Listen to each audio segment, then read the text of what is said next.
Go. You're on. Tape. Come around and tape my audience, honey. I am. And you want your note cards? Okay. Good evening, everyone. Now, many of you may have wondered at one point in time or another about how important the U.S. government really is. Well, I'm going to explain tonight why I think that the legislative branch of the government is the most important part. I'm going to do this. I'm going to explain a little bit on the background of the Constitution and how the government came into being. Then I'm going to break down both houses of the legislative branch and explain what they are and what they do, and then how they all come together for one purpose. Now let's begin with the background. America won the Revolution. So they all decided what were they going to have to do now. So there were several men who were interested in making this new government, but by amending the Articles of Confederation. So Gordon S. Wood tells us in the American Revolution of History that the first convention that was convened was called the Annapolis Convention in 1786.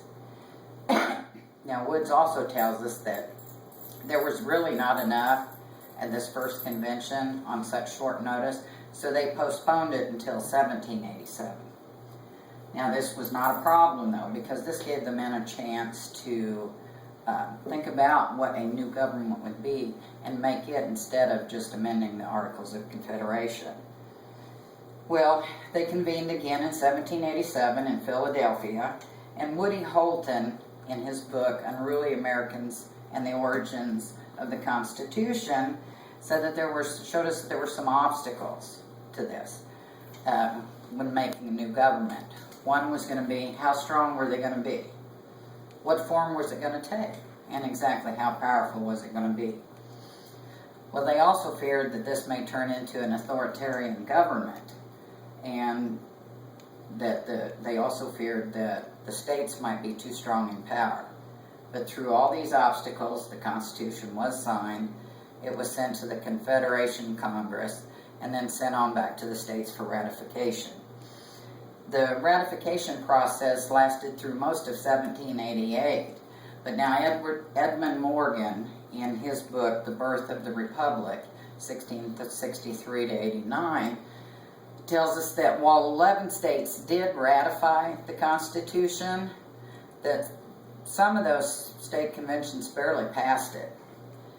Now, it came into effect in March of 1789, and it is the Constitution we currently have today, although it has been modified 27 times. Now I'm going to break the houses down a little bit. I'm going to begin with the House of Representatives. The House of Representatives is considered the lower house, and sometimes considered the people's branch of government. Now they serve for 2 years, and they are elected every 2 years. There are some qualifications to be a representative. You must be at least 25 years of age, have lived in the United States for at least 7 years, and must reside in the state in which you've been elected. Now in the House of Representatives, it's capped at 435 members, with representation being proportioned out nationally. So that means there has to be at least one from each state. What does the House of Representatives do? Well, they deal with stuff with revenue bills.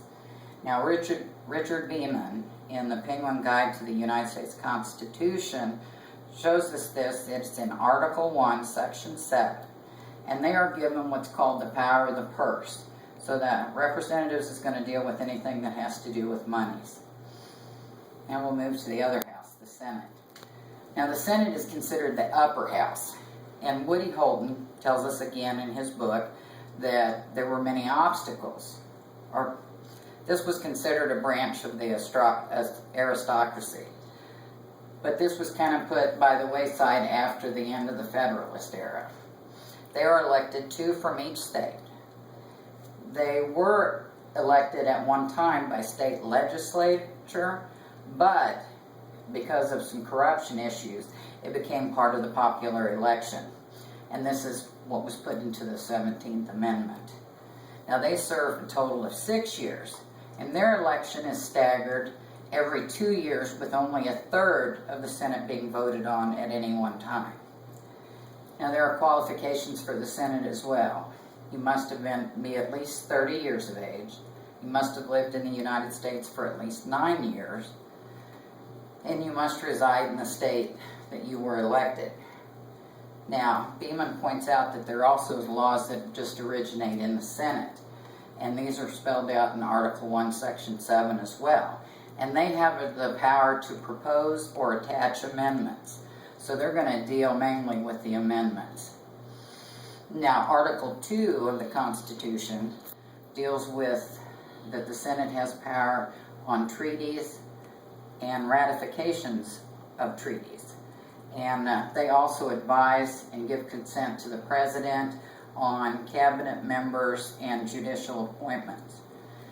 Now, why do we have the two houses? It comes down to checks and balances.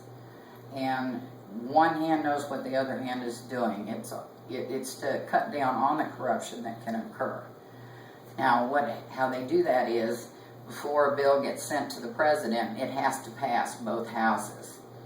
Now, I hope I have explained this out enough that you can understand why I feel that the legislative branch is the most important part of government. It is truly without them that the people would not have representation. Thank you for your time and attention. Go around again.